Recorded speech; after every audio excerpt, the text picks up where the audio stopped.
Pastor గారికి అలాగే pastor గారికి శ్రేయ సమాజం వారికి నా హృదయపూర్వక వందనాలండి. నాకు ఈ సమయం బట్టి ఇచ్చినందుకు నిండా వందనాలండి. ఈరోజు హన్న గురించి అందరికీ తెలిసిందేనండి. ఇది అయితే హన్న అంటే ప్రార్థన కుర్రాలండి. ఈ విషయం అందరికీ తెలుసండి. హన్న అంటే ప్రార్థన దేవుని సన్నిధానంలో ప్రార్థన మొదలుపెట్టిందంటే సాధించడానికి వదిలేదు కాదండి. అంటే ప్రార్థన మనం ఏదైతే ఆశపడుతున్నామో మన దేవుని సన్నిధానానికి వెళ్ళి ప్రార్థించి పొందుకునే వరకు మనకి ఏదైతే కావాలో మన దేవుని సన్నిధానానికి వచ్చి హన్న వల్లే ఏ రీతిగా అయితే ప్రార్థన చేసిందో మనం కూడా అలాగే దేవుని సన్నిధానానికి వెళ్ళి ప్రార్థించి మనకు కావాలి అని అనుకున్న వల్ల సాధించుకునేదాకా మనం ప్రార్థన చేస్తూనే ఉండాలండి.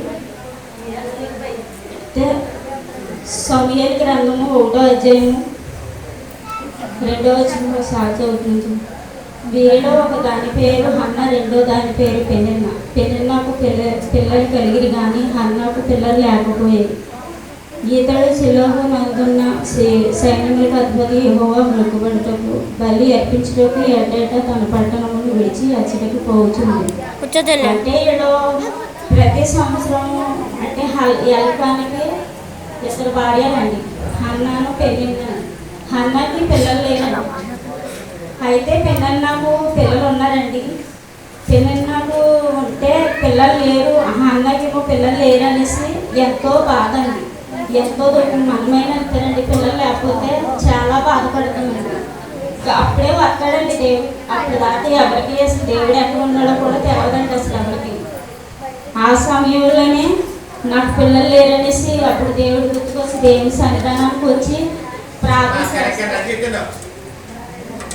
చేస్తారండి. అంటే తండ్రి నాకు పిల్లలు దయచేయండి, పిల్లలు లేరు అనేసి అప్పుడే దేవుడు గుర్తుకొస్తాడండి. ఎవరికి ఏ సమస్య వచ్చినా అప్పుడు దాకా దేవుడే గుర్తున్నాడండి. సమస్య అక్కడ పెనిన్నకు పిల్లలు ఉన్నారు కానండి హన్నకు లేకపోయారు. లేకపోవడం వల్ల పెనిన్న ప్రతిదానికి హన్నాని బాధ పెడుతూ ఉండేది. అంటే నీకు పిల్లలు లేరు అనేసి బాగా హింసిస్తూ ఉండేదండి. ఇక్కడ 6వ వచనం చూడు. యెహోవా ఆమెకు సొంత లేకుండా చేసి ఉన్న హేతును బట్టి ఆమె వైరి యొక్క పెనిన్న ఆమెను విసిగించడమే ఆమె కోపం పుట్టించి వచ్చేది. అంటే హన్నాను బెదిరిస్తూ ఉండేదండి. పిల్లలు లేరు కదా నీకు అనేసి బాధపడుతూ ఉండేదండి. ఆమె ఎంతో వేదనండి. భర్త ఉన్నప్పటికైనా మనకు లోటు ఏంటండి? పిల్లలండి. పిల్లలు లేకపోతే చాలా బాధండి. అయితే ఇక్కడ 8వ వచనం చదువుతున్నాం చూడండి. ఆమె పెనిమిటి అయిన ఎలకానా, హన్న నీవెందుకు ఏడ్చున్నావు? నీవు భోజనం మానుంటే ఎలా? నీకు మనోవిచారము ఎందుకు కలిగినది? 10 మంది కుమారుల కంటే నేను నీకు విశేషమైన వాడిని కానా అని ఆమెకు చెప్పుచూ వచ్చేది. అంటే భర్త ఓదార్స్తున్నాడండి ఇక్కడ భార్యని. ఏమనంటే 10 మంది కుమారుల కంటే నేను విశేషమైన వాడిని కానా? అంటే నీకు పిల్లలు లేకపోయినా నేను ఉన్నాను కదా, నన్ను చూసి సంతోషించు అని భార్యను ఓదార్స్తున్నాడండి. ఇక్కడ మనమేనంతే కదండి, భార్యలు బాధపడుతూ ఉంటే భర్తలు కొన్ని సమయాలు బట్టి ఓదార్స్తారండి. అలాగే భార్యలు కొన్ని సమస్యలు ఇబ్బంది పడుతూ ఉంటే భార్యలు కూడా ఓదార్స్తారండి. అలాగే ఒకరినొకరు ఓదార్చుకుంటారు. అయితే దేవుడు చాలా సంవత్సరాలకే శిలోహు మందిరంలోకి వెళ్ళి హన్న ప్రార్థన చేయాలి అనేసి అంటే శిలోహు మందిరంలో ఓప్ని ఫీనెహాసు ఉండేవారు, ఏలీ కుమారులండి వారు. అయితే ఆ చర్చికి ఈ యజమాని ఉండాలండి. సంఘం ఇలా ఉన్నది ఎలాగా అనేసి ఆవిడికి కుమారుడు లేడు అని అంట బాధపడితేనే దేవుని సన్నిధానానికి ప్రార్థన చేసుకుని ఎంతో దుఃఖంతోటండి. భర్త ఉన్నప్పటికైనా లోటు ఉంటుంది కదండి, పిల్లలు లేని లోటు తీరుస్తాడు దేవుడు, ఖచ్చితంగా ఇస్తాడు. అంటే ప్రార్థన మొదలుపెడితే సాధించేదాకా వదలండి. నా విషయంలో చాలా జరిగినాయండి. ఒక విషయం కాదండి, నేను చిన్నప్పటి నుంచి మా పాస్టర్ పట్ల ఏమైతే నేర్చుకోను అదే స్థితి నుంచి వచ్చాను. నేను చేశానండి చాలాసార్లు. హన్న చేసిన ప్రార్థన నా విషయంలో పెళ్ళప్పుడు నుంచి చాలాసార్లు చేశానండి.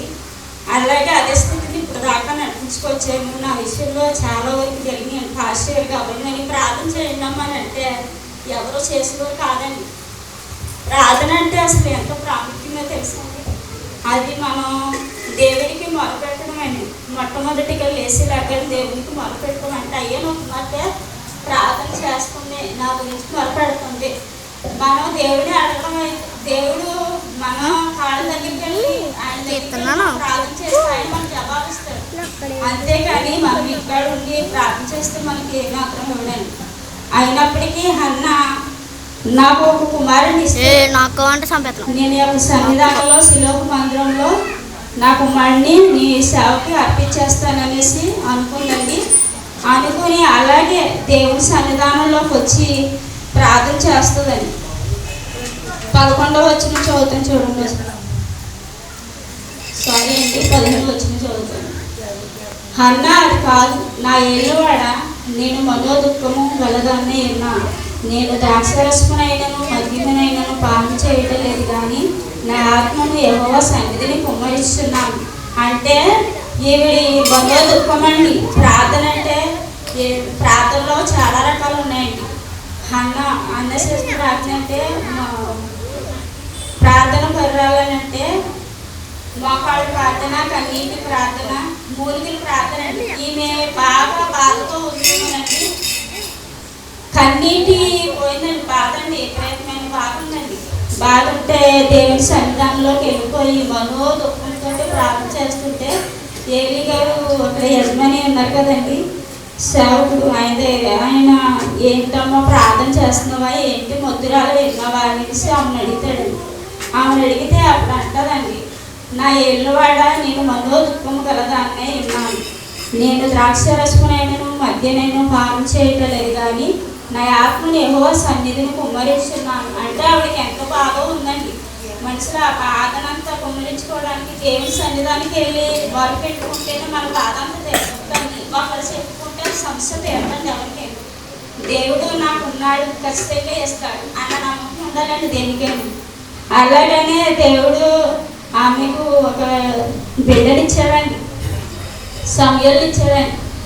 అయితే దేవుడు ఖచ్చితంగా ఆవిడ ప్రార్థన ఆలోచించాడండి. మూడుగులకు ప్రార్థన అంటే ఆవిడ దేవునికి మహా ఇష్టమండి.